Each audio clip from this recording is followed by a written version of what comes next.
Bismillahirrahmanirrahim. Assalamualaikum warahmatullahi wabarakatuh. Alhamdulillahirabbil alamin.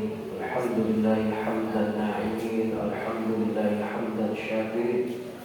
Alhamdulillahi hamdan yuwafi ni'amahu wa yukafi mazidah. Ya Rabbana lakal hamdu kama yanbaghi li jalali wajhikal karim wa 'azimi sultanik.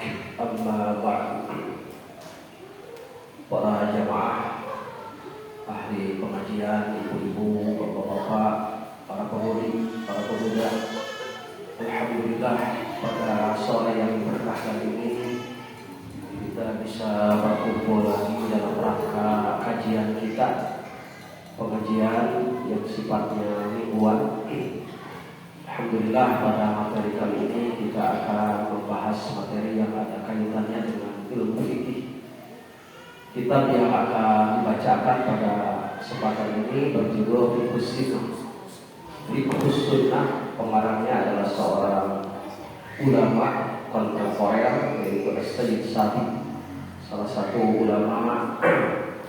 Beliau adalah mutakharrij, alumni daripada Universitas Al-Azhar di Mesir.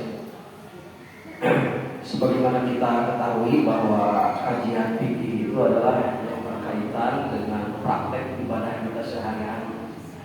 Bagaimana cara kita bersuci, berwudu, kemudian melaksanakan tata cara ibadah sesuai dengan aturan-aturan yang sudah dibakukan dalam disiplin ilmu yang disebut dengan ilmu fikih. Jangan ngawas ilmu fikih mah kada santai punya, biasa cacarowokan gitu sambil berapi-api, santai saja karena kita akan mengikuti teks yang ada di dalam kitab ini. Insya Allah untuk pembahasan yang pertama dari semua kitab-kitab fikih itu pasti menerangkan tentang air, ya. Karena air merupakan media yang dipergunakan atau alat yang dipergunakan untuk bersuci. Jangan sampai karena malasnya kita mengkaji ilmu fikih sampai-sampai kita untuk berwudu menggunakan air yang najis atau yang disebut dengan bukan najis. Dengan pengetahuan kita terhadap ilmu fikih, nanti kita bisa mengetahui air-air mana saja yang bisa dikategorikan sebagai air mutlak yang sah dipakai untuk bersuci. Makanya judul pertama dari kitab ini sama dengan kitab-kitab yang lain dalam kajian fikih itu adalah at-thaharatu. Jadi bab bersuci, ya, cara kita membersihkan najis, cara kita membersihkan hadas kecil dan hadas besar. Tentu media yang kita gunakan adalah air.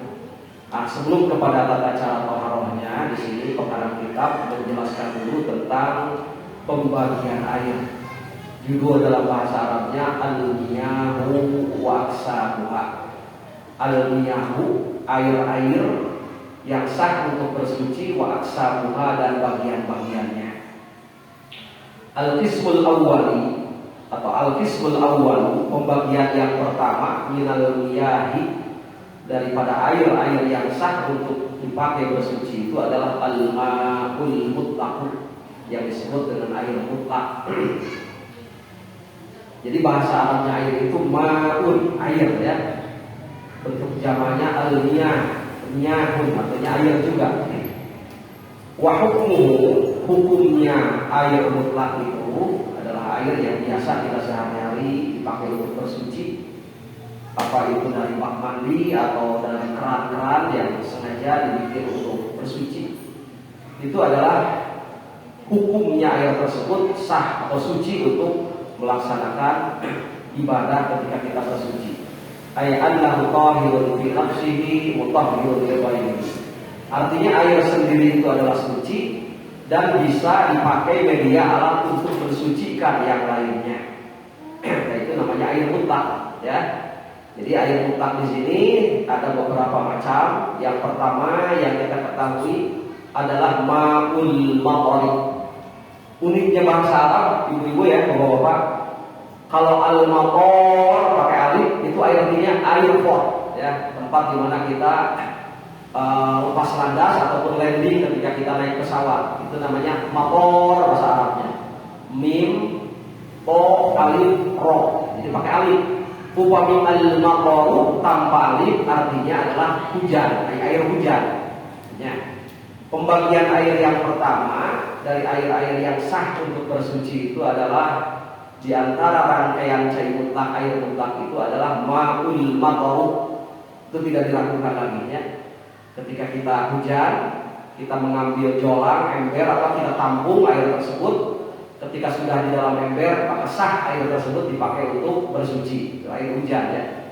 Yang kedua, air yang sah dipakai untuk bersuci, baik untuk membersihkan najis, untuk berwudu, untuk kita menghilangkan hadas besar, mandi junub, gitu ya. Bisa kita menggunakan air yang kedua, termasuk kategori air mutlak juga, namanya air embun. Jadi tetesan-tetesan air yang ada pada daun atau apa yang menetes gitu. Kemudian kita tampung, setelah sampai kepada ukuran satu ember atau satu jolang, sah air tersebut dipakai untuk bersuci oleh kita. Jadi ada air es ya. Kalau salju itu, ya kita kan nyebutnya juga salju, betul? Salju itu pasti air es. Nah, ada lagi barok. Kalau wal barok itu tadi kembali ya. Kalau salju itu adalah air es, kemudian kalau barok itu air embun. Kalau tidak salah beberapa bulan yang lalu ya, kita menemukan satu keganjilan fenomena yang diperlihatkan oleh Allah, kekuasaan yang langka terjadi di kita, yaitu ada fenomena turun hujan es, betul? Nah, ketika kita mendapatkan bongkahan-bongkahan es yang jatuh dari langit ya, tentu tidak bisa langsung dipakai berwudu, pada ibunya kedah dinaon dicairkeun heula. Cek ibu teh abdi mah pada RW abdas teh nganggo cai es, anu tos ngapok dina kulkas, maka biasa kalau lawan heula, kemudian cairkeun heula. Namun makruh eta upami terlalu tipis gitu nya. Jadi ada ma'ul musyammas, upami ma'ul musyammas adalah air yang terkena matahari secara langsung sehingga terasa panas ketika dipakai wudu. Itu kurang baik kalau itu sadar. Ataupun air yang terlalu dingin. Jadi kalau bagusnya itu air yang dipakai untuk bersuci itu adalah air yang tidak terlalu panas dan tidak terlalu dingin, ya. Tetapi pada prinsipnya air es itu adalah sah dipakai untuk bersuci. Kemudian wal yang ada dalam doanya Rasulullah SAW ya. Jadi mudah-mudahan orang-orang yang meninggal itu ada dalam perlindungan Allah. Mereka mendapatkan ketenangan di alam barzahnya ketika ada doa wal baron. Mereka tidak kepanasan, mereka tidak tersiksa dan sebagainya. Itu nampak air yang sangat segar, sejuk gitu ya, biasanya di pagi hari, menetes dari daun-daun, kemudian kita tampung, nah itu sah dipakai bersuci. Namanya wal baron. Mana dasar hukumnya bahwa ketiga air tersebut sah dipakai untuk bersuci adalah firman Allah Subhanahu wa taala di dalam Al-Qur'an, di dalam surat apa ya?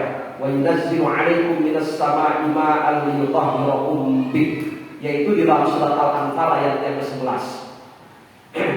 Jadi kalau ada orang mempertanyakan kenapa kamu berwudu dengan air itu yang tiga tadi, maka kita bisa berhujjah, dalilnya adalah firman Allah di dalam Al-Quran, wa yunazzilu 'alaikum, wa yunazzilu, dan Allah menurunkan alaikum untuk kamu sekalian minas sama'i, dari langit, menurunkan ma'an kepada air hujan yang menetes dari langit. Liyutahhirakum, supaya buat bersuci kamu sekalian bihi dengan air tersebut. Nah, ini dalil yang menunjukkan bahwa air hujan itu adalah sah dipakai untuk bersuci. Kemudian dasar hukum yang kedua, wa anzalna minas sama'i ma'an tahur. Ini sama kaitannya dengan air hujan yang turun dari langit, itu adalah yang tidak diragukan lagi sah dipakai untuk bersuci. Kemudian dasar hukum setelah Al-Quran tentu hadis di sini ya. Hadis dari Abi Hurairah radhiyallahu anhu qala kana Rasulullah sallallahu alaihi wasallam idza kabbara fi shalah, ketika beliau bertakbiratul ihram dalam salatnya, Allahu akbar gitu ya. Idza kabbara fi shalah sakata hanihatan qabla al-qiraah. Jadi setelah doa iftitah itu jangan langsung kepada Al-Fatihah ya. Kata Allah, apabila kita sudah Allahu akbar, kita biasanya membaca doa iftitah ya. Jadi ada doa-doa tertentu, kita jangan langsung kepada Al-Fatihah, tapi ada jeda dulu. Rasulullah biasa membaca di jeda doa tersebut, beliau membacakan doa Allahumma ba'id.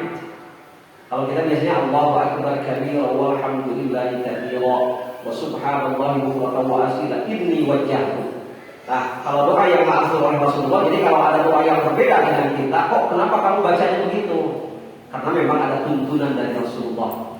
Jadi jangan aneh kalau dalam fikih itu kita ada khilafiyah ya. Ada perbedaan-perbedaan, tetapi itu dalam batas toleransi. Semua insya Allah ada dalilnya. Salat subuh yang pakai kunut boleh, yang tidak pakai kunut juga benar karena ada dasar hukumnya. Anu teu bener mah teu ngeuceun maja di salat subuh teh katanya. Maka apa ya saudara? Jadi orang kita fanatis gitu ya. Ketika ngalepat-lepatkeun misalna antara kunut anu sok kunut sami sadaya aya dalilna. Jadi fikih mah toleran.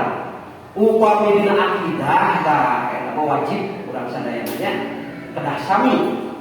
Upami dina fikih mah aya khilafiyah perbentengan saalit-saalit. Sabios dan masih dalam koridor pendapat para ulama anu sadayana aya hujah. Tanya ter upami aya anu maos duka sabada takbiratul ihram benten sakurang maca doana teh Allahu akbar kabira walhamdulillahi katsira. Sabios teh kurang sadayana. Margi aya hadisnya kata binti Abi Hurairah radhiyallahu anhu Rasulullah ma upami sabada takbiratul ihram teh doa anu diaosna Allahumma ba'id baini wa baina khataaya kama ba'adta bainal masyriqi wal maghrib. Allahumma naqqini min khataaya kama yunqqa thawbul abyad minad danas. Allahumma aghsilni min khataaya bis-salji wal ma'i wal barad. Ya. Jadi kriteria air yang tiga tadi disebut dalam hadis Rasulullah SAW. Jadi Rasulullah itu menjadikan doa antara takbir beliau dengan sebelum membaca Al-Fatihah itu membaca doa ini. Allahumma ya Allah ba'id, semoga engkau menjauhkan baini antaraku wa baina khataaya, dan antara kesalahan-kesalahanku seperti engkau telah menjauhkan antara jarak timur dan barat. Jadi kita ingin meminta kepada Allah ketika berdoa setelah takbiratul ihram itu dijauhkan oleh Allah dari kesalahan-kesalahan yang kita lakukan seperti Allah menjauhkan antara jarak masyriq dan maghrib, timur dan barat. Ya. Kemudian doa selanjutnya ini Rasulullah itu doa ini dipakai dalam bacaan sholat. Allahumma naqqini, ya Allah semoga engkau membersihkan kepadaku.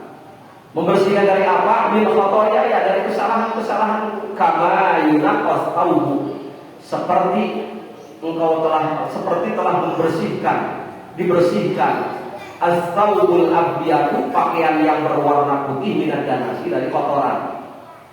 Kita jujur saja lah, keseharian kita itu tidak lepas dari melaksanakan dosa. Mulai dari bangun tidur sampai kita tidur lagi itu ya ada dosa hibahnya, ada dosa namimahnya, ada dosa yang langsung kepada Allah, mengakhirkan sholat misalnya, bahkan meninggalkan sholat. Ya. Nah, tetapi ketika kita bermohon kepada Allah, semoga kesalahan-kesalahan kita, ya, sebelum kita meninggal kita dikasih kesempatan oleh Allah untuk bertobat, sehingga pada akhirnya dosa-dosa kita itu dibersihkan seperti dibersihkan ya baju yang putih dari kotoran ketika dicuci. Ibu rajin di dalam dosa, tapi tiap hari mau istighfar. Ya, bari ibu ngajam di mana anu kiat, tapi mesti ada kelemahan abdi semata-mata. Abdi tahoyo terhindar, tapi fakta abdi lemah.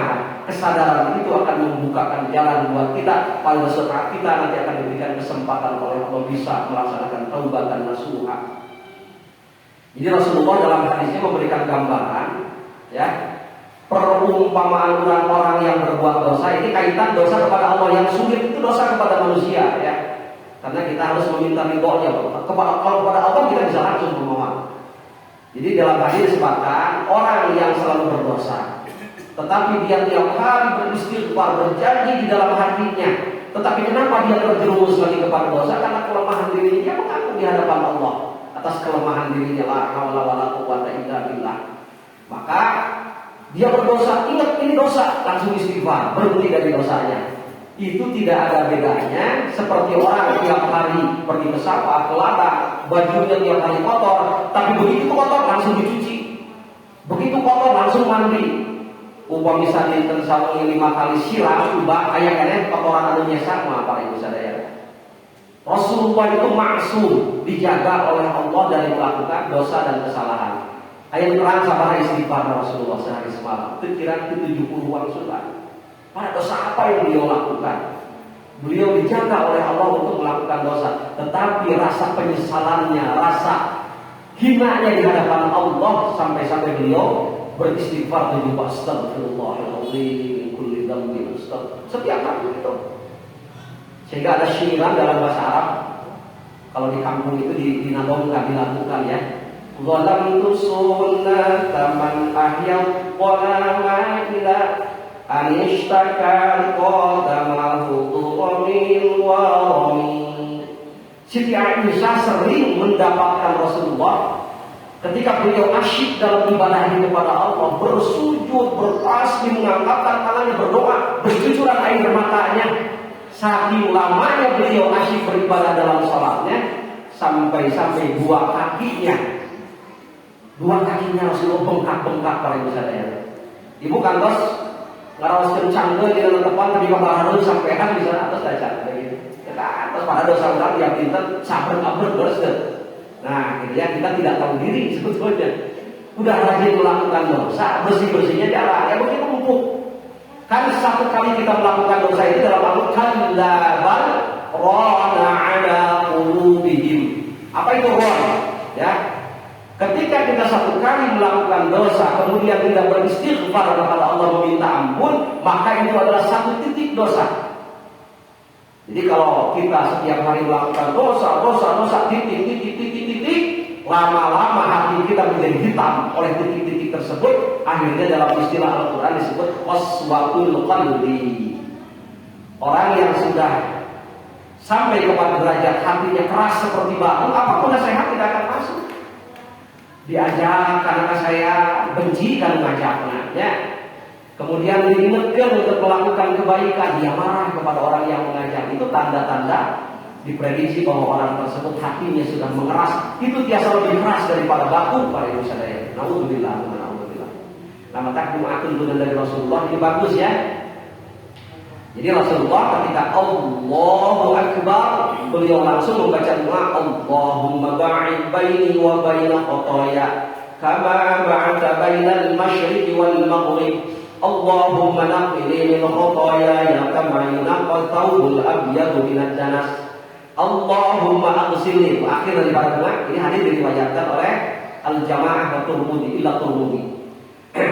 Akhir dari permintaan Rasulullah dalam doanya waktu sholat ketika setelah takbiratul ihram, Allahumma ya Allah aghsilni, bersihkanlah aku min khotoyaya, dari kesalahan-kesalahan, dari dosa-dosa.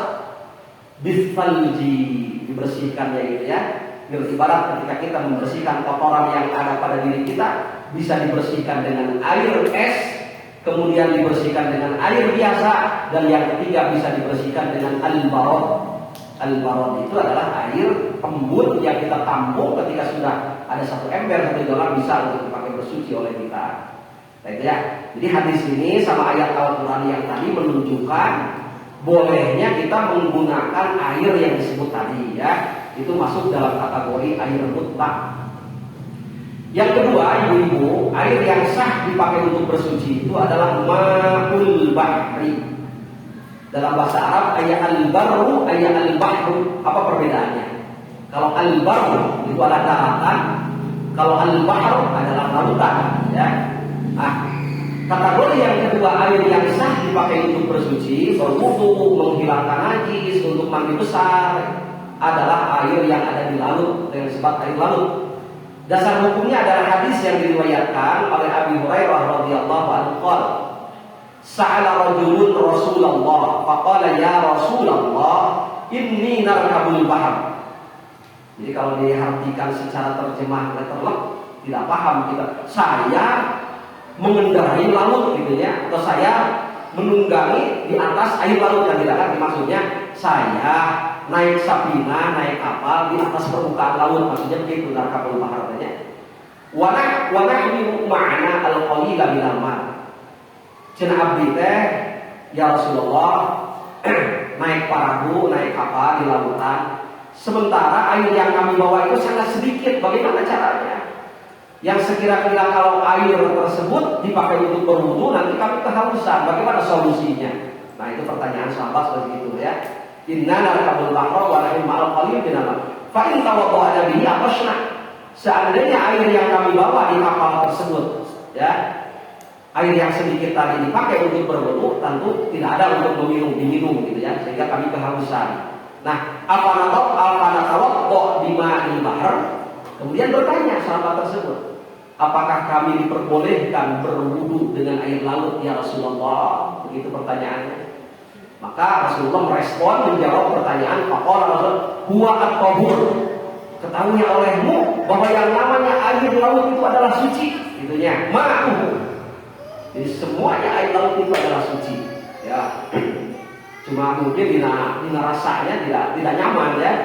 Karena biasanya kalau ke kulit air laut itu menjadi gatal, kalau diminum itu bukan tambah kita hilang hausnya, tambah haus air laut itu.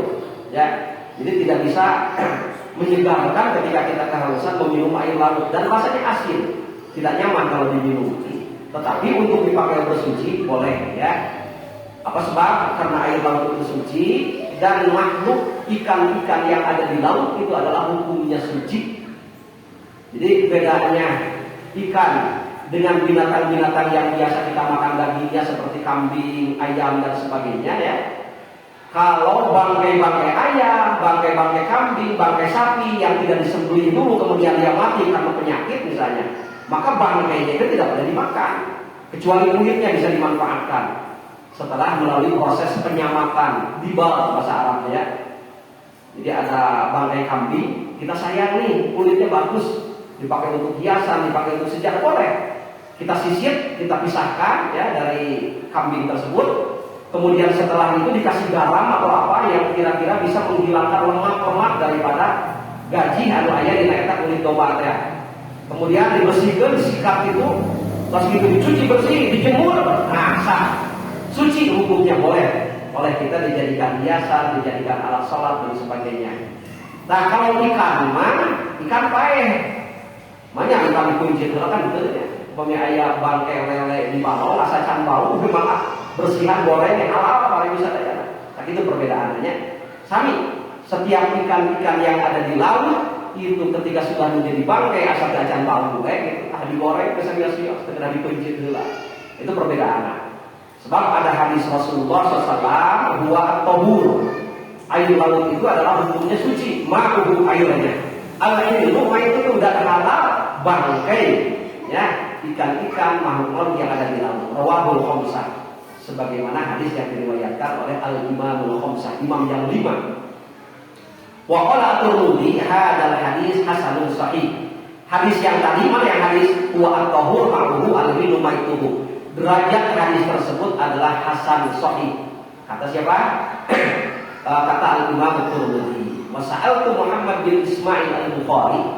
Beliau pernah bertanya kepada Al-Imam Bukhari. Jadi kalau kita bertanya siapa sih nama lengkapnya Al-Imam Bukhari, beliau itu nama lengkapnya Muhammad bin Ismail Al-Bukhari. Bukhari itu nisbah kepada tempat di mana beliau berasal dari daerah tersebut, di daerah Samarkand. Kalau tidak salah dulu bekas negara Uni Soviet, kemudian bubar, kemudian menjadi negara Federasi Rusia. Jadi itu paling terkenal saya seorang Arab kumpul pada itu sudah kena pendeknya. Belum tentu orang Arab yang sorban, yang jubah, kemudian ayo penampilan seperti itu ya, belum tentu dia bisa baca Quran. Simpuling lagi di Arab Saudi pada itu saya. Pertama turun di airport, simpuling harus berkenalan salah ulama Saudi sebagai mutawa di ajunan begitu namanya. Nah kemudian dia pernah bertanya. Ya, pernah diskusi gitu dialog dengan saya di situ kami. Kata mutawa tersebut ulama Saudi itu, kamu jangan kaget ya bahwa orang Saudi itu pakaiannya putih-putih, pakai sorban, jadi. Tapi jangan kaget kalau kamu lihat ada orang Arab yang zina, yang mabuk, pakai pakaian itu, katanya. Tapi ya pakai pakaian seperti itu sebetulnya adat saja. Kalau kita masih kalau ke masjid ya ada pakaian khusus. Kalau kita mau bertemu seperti ini di sholat, kita nggak berani nggak pakai pakaian yang sopan ya. Tapi orang Arab itu mau joget-joget, mau mabuk, mau bersih, ya pakaiannya seperti itu aja. Oh begitu, seperti begitu ya, kaget. Barang sasa Siti Harita 1 bulan kemudian, Simkuring mendapatkan berita, ya. Nah, beritanya apa? Ada seorang TKW diperkosa sama majikannya orang Arab. Anu karacu, orang kan mungkin karacu seperti itu. Orang nggak gamis sama lebat ke jalan bioskop Bandung, wah orang banyak. Tapi marahnya dalam keadaan seperti itu berani memperlakukan para TKW kita dengan sewenang-wenang. Ya Allah, kami para bapak muda ya, TKW yang udah malam itu bisa paling di antaranya. Tapi rata-rata itu gaya jam kerja, gaya libur, kadang-kadang pos itu diganti, disiksa deh gitu. Masih mending udah pakai SD ayah jam kerja anak, ayah libur nanti itu gak ada. Pernah Simkuring waktu stasiun Ramadan keluar di bumi ayah TKW jam 2 ini ngawasi mobil coba. Di mana kemanusiaan gitu ya? Sebiada-biada bisa kejam-kejam liburan sampai ayah anu memperlakukan pembantu. Nah, kudu nyuci mobil tengah booking, saya kira sareta eta. Juga gitu kan. Nah, barang Simkuring ayah informasi istri perkosa, tak kasih mau tahu eta. Simkuring teh kumaha anjeun ngabina masyarakat, eta masyarakat anjeun rusak itu. Islami menerapkan syariat Islam pakaiannya seperti itu, tapi kenapa berani memperlakukan perempuan di Indonesia seperti itu? Bahwa orang-orang kan di awal di channel sendirinya, udah percaya sama baju, nah jenah gitunya. Anu salah mah anjir, kalau nyalahkan pasti begitu. Kalau sana nyalahkan kumaha, ya jenah dengekeun ku anjeun. Dina Islam mah anu wajib napakah, lain awewe tapi laki. Ketika perintah Allah dilanggar, ya konsekuensinya seperti itu. Simkuring itu biasa kamu jahil atau memang benar kadang-kadang ya. Jadi ibu mah yang kewajiban usaha keluar sedangkan ibu kan dia cari dari bumi. Kewajiban ibu mah ngurus buka, ngaula kasyaroke nya. Kemudian ayeuna berkhidmah kalau kepentingan rumah tangga, kita ibadah ibu aya di dinya. Nah, jadi dengan Islam itu para ibu sadarkan, ibu misalnya berkarir mana? Biasa berkarir. Bagi kurang lebih dicontohkan di Islam bahwa Siti Khadijah itu adalah seorang miliarder. Dipayun atas kisahnya. Siti Khadijah Al-Kubra itu adalah beliau seorang yang mahir berbisnis.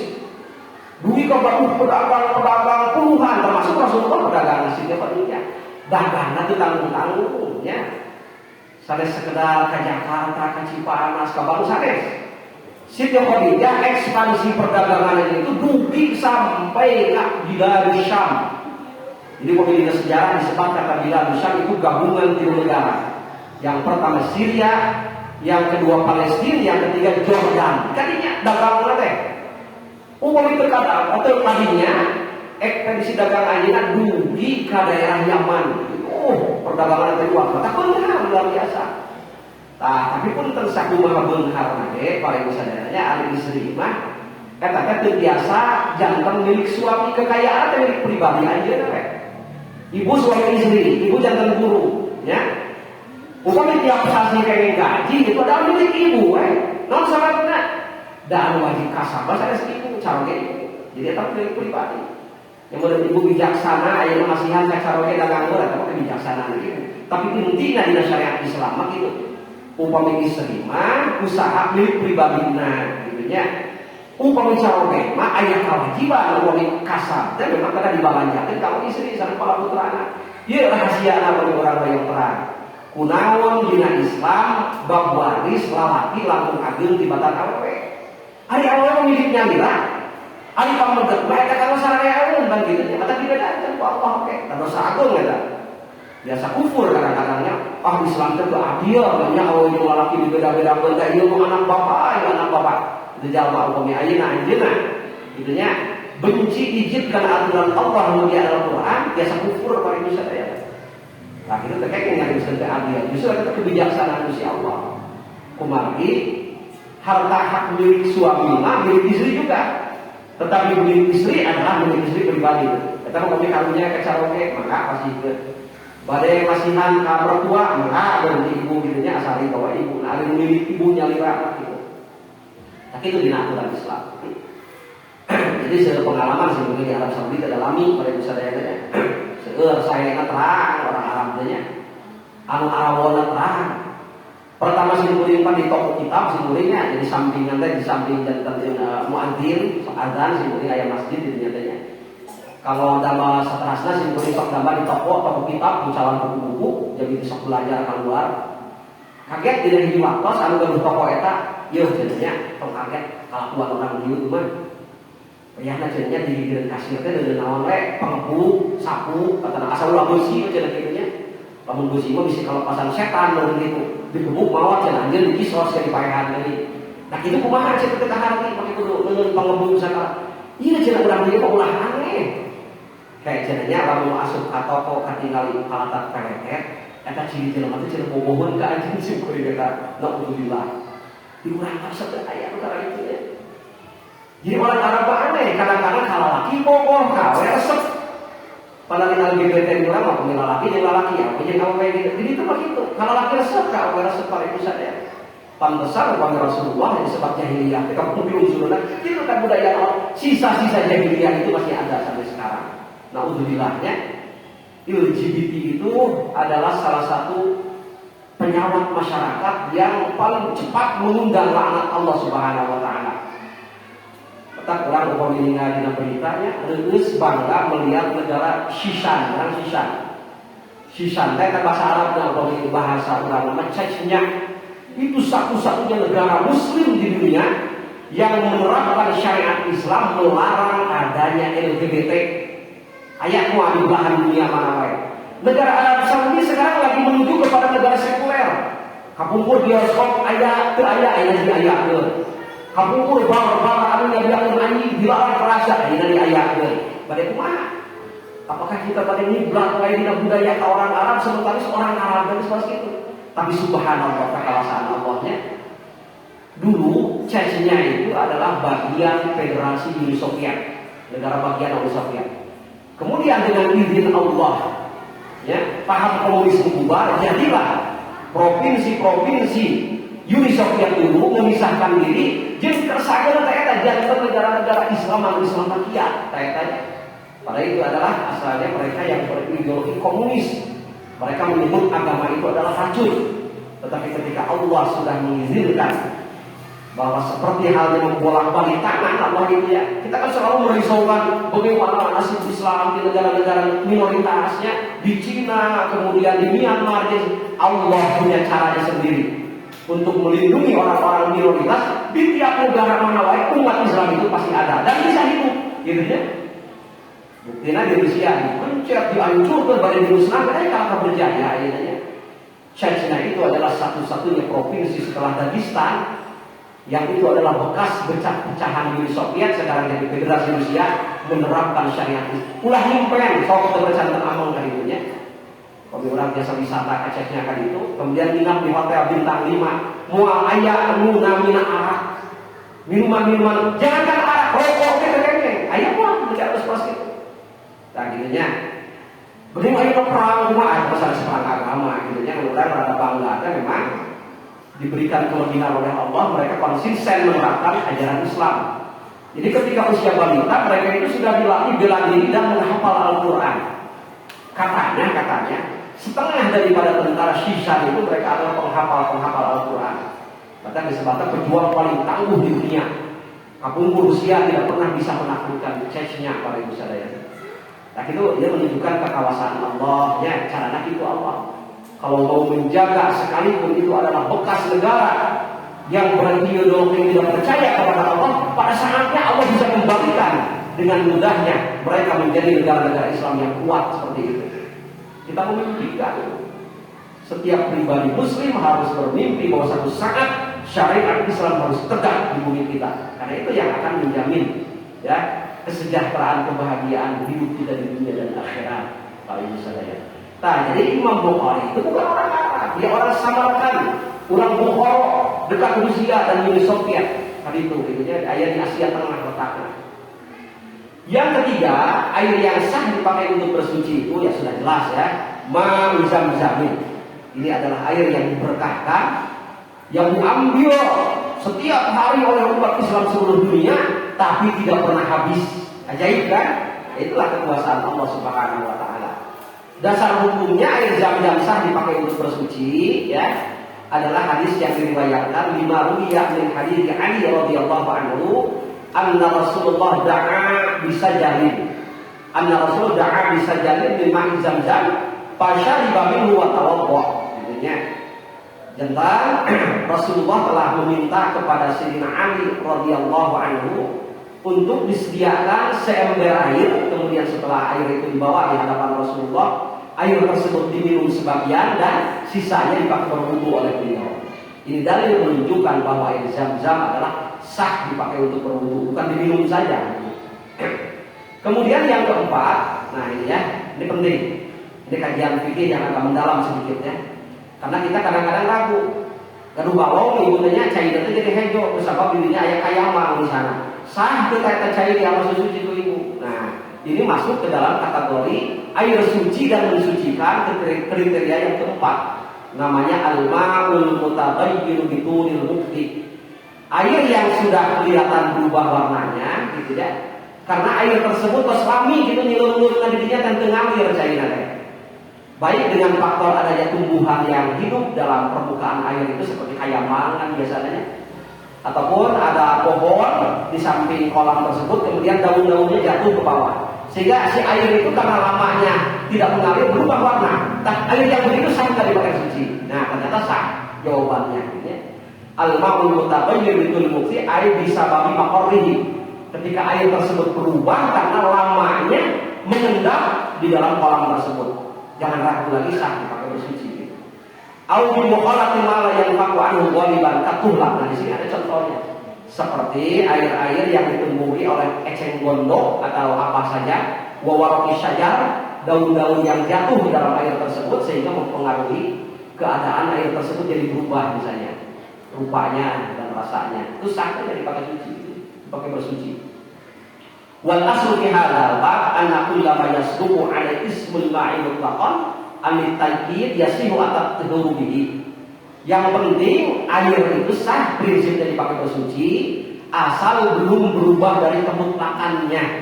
Sebab ada juga air-air tertentu disebut air dan suci tetapi tidak bisa untuk mensucikan yang lain. Cing ari cai kalapa ibu, ari cai kalapa itu suci atau lebih najis? Suci. Bukan suci, ini kata di Abdullah bin Umar yang gawi calannya. Tapi terkadang umpama ibu nyarios ke Abdullah jangan ibu benar. Atau si Abdul saya yang membaca cai kalapa, oh masih orang berubah satu misalnya cairan ditampung di awal mulu, kekeke kata apa? Sebab bukan termasuk al-ma'ul mutlaq. Itu mah cai anu geus dikaidar ku nami anu lain, bahkan disebut mungkin cai kalapa eta mah. Cai sirup soknya. Cek ibu terek pamer abdi lah. Apalagi yang viral kan supaya namanya ada bakalan perbuatan tertentu ketika terkenal di platform media sosial kemudian pengen tidak subscribe ke digaji kan gitu tujuannya saja. Abdi mah bade abdas ku cai sirup misalnya di sisi jalan raya. Tapi kayak video dilebetkeun di sana juga viral. Nah, itu dipaksakan kalah kumaha oke teu sah Bapak Ibu sadaranya. Sebab air tersebut suci tetapi tidak bisa mensucikan untuk yang lainnya. Nah, pembagian yang kedua, air itu ada yang disebut dengan al-ma'ul musta'mal. Al-ma'ul musta'mal. Al-ma'ul musta'mal itu wa huwa al-munfasilu min a'dha'il mutawaddi wal muktasar. Ya, atau wal muktasir. Al-mutawaddi wal muktasir. Yang disebut dengan air musta'mal itu adalah air yang jatuh yang menetes dari anggota-anggota yang ketika basuh, ketika berwudu atau kita mandi junub. Itu namanya air musta'mal. Nah, itu air musta'mal ketika ditampung lagi oleh kita, ya, itu bisa lagi dipergunakan oleh kita, Pak Ibu saudara-saudara. Dan ketika kita terjadi bencana misalnya kemarau panjang, sampai kesulitan kita mendapatkan air harus beli dan sebagainya. Air-air yang bekas wudu itu kita tampung lagi. Ketika sudah menjadi banyak, kita sah pergunakan lagi air tersebut. Itu namanya air musta'mal, air yang sudah dipakai. Jadi ada air musta'mal, ada air mutanajis yang tidak boleh dipakai. Nah, air mutanajis, air yang sudah terkena najis, ya. Dasar hukumnya di sini ada anna Nabiyya sallallahu alaihi wasallam laqiyahu fi ba'di turuqil Madinah wa huwa junubun. Fanasa minhu fadhahaba faqtasala thumma ja'a faqala aina kunta ya Abu Hurairah. Jadi di satu jalan di Madinah Rasulullah pernah bertemu dengan Abu Hurairah. Tiba-tiba Abu Hurairah berlari dia menghindar menjauhi Rasulullah. Nah, gitu ya, fanasa ya. Kemudian ternyata Abu Hurairah ketika bertemu Rasulullah itu dalam keadaan junub. Dia habis bersetubuh sama istrinya, belum sempat mandi besar, keluar bertemu Rasulullah. Dia ketakutan, lari langsung gitu ya, menghindar lagi. Kemudian pulang ke rumahnya mandi. Setelah itu dia menemui Rasulullah SAW. Otomatis Rasulullah bertanya, "Aina kunta ya Allah?" Jadi kenapa kamu lari kemana tadi ketika bertemu dengan kamu? Kata Rasulullah. Faqala kuntu junuban. Punten cenah ya Rasulullah. Abdi tadi dina kaayaan junub. Abdi kagak hadas saged, belum sempat mandi besar. Aku malu bertemu denganmu. Nah, ya, cuma reaksi Rasulullah. Pakareh Tuhan ujalisaka wa ana ala ghairi taharatin. Aku sangat malu sekali, sangat tidak suka sekali menyertai engkau duduk bersamamu dalam keadaan aku tidak suci. Gitu. Apa reaksi Rasulullah? Dimarahi atau gimana? Kata Rasul subhanallah. Innal mu'min la yanjisu. Ya. Sok sanawa surang dina kaayaan junub bari sadayana, tetap tubuh urang itu tidak najis, ya. Ulah kalau perawasan, abdi can kipak, pengari terlihat pantel, bisa bukan lamun abdi dianggap najis, tapi tidak ada perawasan begitu. Bagi cek Rasulullah dia kupingkeun Abu Hurairah, ari jalan yang iman ka Gusti Allah teh eta moal biasa najiskeun ka sanes, sanajan teh acan kipak, gitunya. Wa wajib tidak lakil hadis al-ma'annal mu'mina idza kana la yajis fala wajha li ja'il ma'i faqidan bi tahuriyatihi. Jadi umpama ditinggalkan karena keterangan, karena hadis berarti tidak ada alasan menjadikan air itu sehingga menjadikan alasan karena tidak ada air itu menjadikan misalnya apa orang tersebut hilang kesuciannya.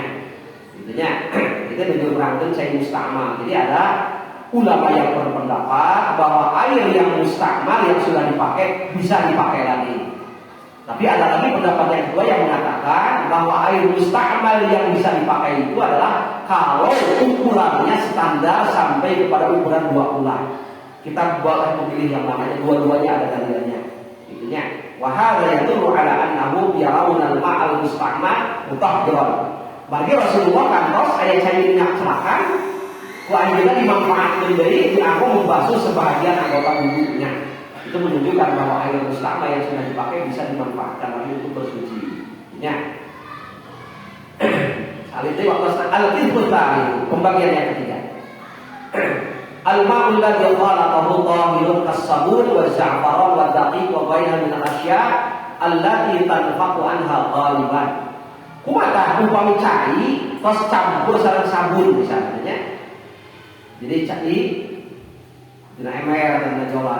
Ayo sabun kan urang, ketika eta cai teh jadi kabel teh ada seungit aya bau-bau sabun begitu tah. Apakah sah dia bersuci?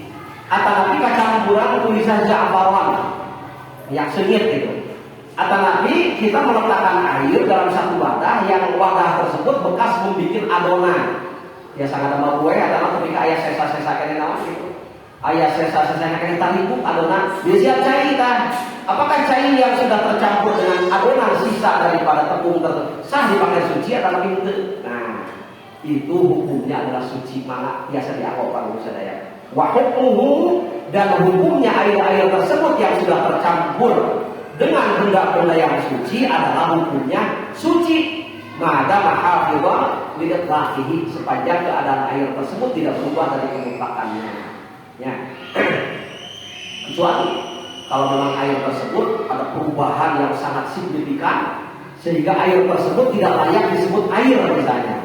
Air mencari sabun misalnya ada sabun atau seluruh nah itu ada perubahan. Itu suci tapi tidak bisa disucikan. Kalau sekedar jatuh unggul kemudian kayak cai daya pengaruh naon biasa dimanfaatkan ke orang sadaya. Mana ada sabun bunga bagusnya kita pilih itu. Jadi setiap pendapat dalam fikih itu ini dalil Qur'annya, ini dalil hadisnya. Sehingga sangat ilmiah sekali. Jadi kalau ada bantahan, kenapa kamu bisa berpendapat begitu dalam fikih kamu? Nah, saya Sabik menjelaskan dengan dalil ini dalil Qur'annya. Tapi beliau juga menghormati pendapat ulama yang lainnya itu bagusnya. Lamun orang apa lamun anu beda orang musuhannya aku barang ngoke gitu. Cing, kinten-kinten para bapak para ibu. Upami ayeuna umroh haji nonton di Masjidil Haram mau kunut kepada ibu sadaya. Makanya bisa sorangan. Tidak bisa kunut di kampung katanya biraku aja. Sholat sorangan berarti sejadinya. Kita melihat betapa Islam itu penuh dengan kasih sayang. Bahwa ikhtilaf ummati kata Rasulullah, perbedaan paham-paham dalam ikhtilaf fikih yang bukan prinsip dalam ketauhidan itu ditawarkan oleh rahmat kata Rasulullah. Di Mekah sholat ya Allah aneh, bukti-bukti jawabnya. Ayat itu sahabat Allahu Akbar saya di sini dia para kalau baik anak. Ayat ke depan Allahu Akbar ayat ke depan tadi dengan HP. Pak Upami pun apa bisa itu terus fatal begitu aja. 3 kali gerakan berturut-turut, ditinggal bola, pas itu dipayahan bola, diasupkan dari kalau sapu, terus seperti itu. Kemudian lucu tau nggak? Ayah lucu depan, nyanak balita kurang kali, anaknya nangis, dipanggung dulu, gitu ya. Udah itu dia ayah disimpan dari gitu. Cobi, alhamdulillah, nak keberkahan di Mekah tanah haram itu sebatas apapun perbedaan di dalam ini tidak menjadi papa sehat. Untuk jadi putus sabab silaturahmi, mereka adalah saudara kita. Perkara mereka berbeda, ya silakan. Yang penting jangan berbeda di dalam akidah. Kita semua adalah pengikut Rasulullah yang asyhadu an la ilaha illallah wa asyhadu anna Muhammadar Rasulullah. Umum itu selawat-selawatkan Syiah, umum itu selawat-selawatkan Ahmadiyah. Ya, kepada Islam liberal, hadisnya kita harus tegas. Adapun toleransi dalam perbedaan sa'alit-sa'alit di fikih memang simpuli angkat ke Bandung ke daerah berlanjut. Dirinya tanah kamu kan diri terbunuh. Wih kamu ini pada di sini ini dia ya. Mayoritas nama Imam Syafi'i kamu kunut. Itu diajarkan oleh Imam Syafi'i sendiri dan Imam Malik. Imam Malik tidak kunut. Ketika beliau berjamaah kepada Imam Syafi'i yang kunut, beliau ikut berkunut. Ya. Imam Syafi'i berjamaah kepada gurunya Imam Malik, beliau tidak berkunut sebab gurunya tidak kunut. Indahnya dalam Islam jadi bapak saya. Jadi udah pengikut tak bisa keterangan ya. Keterangan ayat ada referensi mana anu ngengengkeun, mana teu ngengengkeun sahabat. Semuanya ada dalilnya. Jadi dalam masalah batal wudunya aula mastumun bisa. Dalilnya sama-sama dari Al-Qur'an. Cuma yang satu menafsirkan aula mastumun nisa itu adalah jima bersetubuh, yang satu bukan jima. Begitu saja sebetulnya. Jadi buat-buatnya biasa diikuti. Mereka insya Allah bertanggung jawab. Al-Imam Syafi'i ada percakapan kedua Yuswa 8 tahun tos katalar anjin Al-Quran di luar kepala. Yuswa 10 tahun molokot katalar di lemas kakana hadis Al-Muwaqqaq. Ini orang percaya ke jalan jauh harus pas ya seperti ini apa hadisnya. Imam Syafi'i itu ribuan hadis di kepalanya itu. Imam Malik, Imam semua. Kalau itu Imam yang 4, cuma yang satu nurut, yang satu enggak. Yang satu kata ini batal, yang satu enggak betul. Semuanya dalilnya sama sebetulnya. Cuma cara pandang mereka, ya, setelah mereka mengolah dalil-dalil tersebut, diambil dari Quran, dari hadisnya, diistimbat keluarlah keputusan fatwa mereka. Kadang-kadang berbeda, nah, begitu, ya. Jadi tidak jadi kita sebab permusuhan di antara kita semua. Nah, ini kitab di sini itu bagusnya itu begitu. Sayyid Sabiq itu ketika beliau menjelaskan tentang satu permasalahan di dalam fikih, beliau menyebutkan ini referensinya ayatnya ini yang saya kemukakan dan ini dari hadisnya ada. Nah, jadi bisa diikuti oleh kita semua, ya. Jadi ketika beliau mengatakan bahwa air yang sudah tercampur dengan sesuatu yang suci, ya, baik itu dengan sabun, dengan jafaron, dengan tepung, ya, yang tidak bisa lepas tercampurnya itu adalah tetap dihukumi suci oleh beliau dan sah dia pakai untuk bersuci. Ya beliau argumennya ada dalilnya. Nah, Fa'anu bin Atiyah qalat dakhala alaina Rasulullah hina tuwfiyat ibnatuhu. Dalilnya ini yang dikemukakan oleh beliau. Hadis ini diterima dari Ummi Atiyah. Beliau berkata, masuk kepada kami itu Rasulullah ke rumah kami ketika seorang anaknya meninggal waktu itu. Hina tuwfiyat ibnatuhu yang bernama Zainab, ya. Jadi ketika anaknya Rasulullah yang bernama Zainab meninggal, Rasulullah masuk kepada rumahnya Ummi Atiyah. Kemudian berkata, "Abzilni hadhalatan." Jadi kebetulan Ummi Atiyah dan teman-temannya itu lagi mengurus zanajahnya putri Rasulullah SAW. Perintahnya Rasulullah, bersihkanlah, mandikanlah dengan 3 kali begitu, atau 5 kali atau lebih banyak sampai bersih gitu ya tubuhnya. Nah, bila dipandang perlu tuh Ketika orang ngaibakan mayit kan sama sabunnya. Makanya tercampur air dengan sabun dikatakan tidak sah, berarti mah susu Cina itu sah. Nah, kata Rasulullah tidak perlu campur dengan daun bidara. Dulu belum ada sabun zaman Rasulullah. Kemudian bacaan Nabi akhirah campur di dalam basuhan yang terakhir itu diurang oleh Rasul peribunya. Jangan ada sunnah, maka perintah Rasulullah. Jadi 3 kali, 4 kali sampai bersih si mayit. Nah dalam basuhan terakhirnya kita terang kapur baris, kamper kan katanya, ditutuan, kemudian dihijikan sareng cai. Nah kemudian dijadikan sebagai basuhan yang terakhir ketika kita memandikan mayit. Itu perintah Rasulullah seperti itu. Wajah Nabi akhirnya kapur barus gitunya, min kapur. Faidah faraktunna ba'adani. Kenapa mitos beres? Apabila kalian sudah selesai memandikan putriku Zainab dengan petunjuk yang tadi, maka beritahu aku, kata Rasulullah. Falamma qarana adahu fa'atana hubatan faqala. Setelah selesai itu kemudian Rasulullah mengambil kain kafan dan diberikan kepada orang-orang yang mengurus putri tersebut. Ini menunjukkan bahwa air yang tercampur dengan kapur barus, yang tercampur dengan daun bidara, air yang tercampur dengan sabun sekalipun, itu tidak menghalangi kesucian daripada air tersebut, tidak mempengaruhi bolehnya menggunakan air tersebut. Ya. Apasna saya alhamdulillah jadi kantun al-isbrami al-ma'ul alladzi la qatru an-najasah. Tangkin kantun raga cai-cai atau sakinah itu najis. Ya hati-hati Pak ibu-ibu teh saat ibu teh ngasuh orang kawinnya. Kadang-kadang chair kumpul gitu kan. Sebetulnya agama itu tidak memperberat para ibu. Kepada begitu chairnya, ayo dia 5 kali 6 kali getos acuk atuh. Pokoknya putra pambangan. Nah berdasarkan hadis cekak ketika asal acan barang tuang usia di bawah 7 tahun, 9 tahun dia acan barang tuang kayak gitu. Jadi masih mengkonsumsi 2 tahun ya Pak. Betul sih. Jadi dia masih mengkonsumsi murni ASI ibunya. Belum makan serenak, belum makan apa, tapi anak laki-laki. Ketika papa pipis diajak ibu, tapi cara mencuci cekap dikepret begitu saja. Garing lepo angin atau suci deui. Kalau bagi istri mah aya benten aya keterangan dirinya, hadis namana keterangan mana. Waktu parantos di kapan bari sadayana simkuring aya acara di dieu berarti di antosan aya tamu. Rupina sakitu tiasa kabikeun Pak Haji atau nuhun mudah-mudahan aya manfaatna. Insyaallah kajian demi kajian, kitab demi kitab akan membuka wawasan kita, cakrawala kita tentang pengetahuan kita tentang keislaman mudah-mudahan. Sakitu kita sakitu akhirul kalam Allahu muwaffiq ila aqwamit thoriq. Assalamualaikum warahmatullahi wabarakatuh.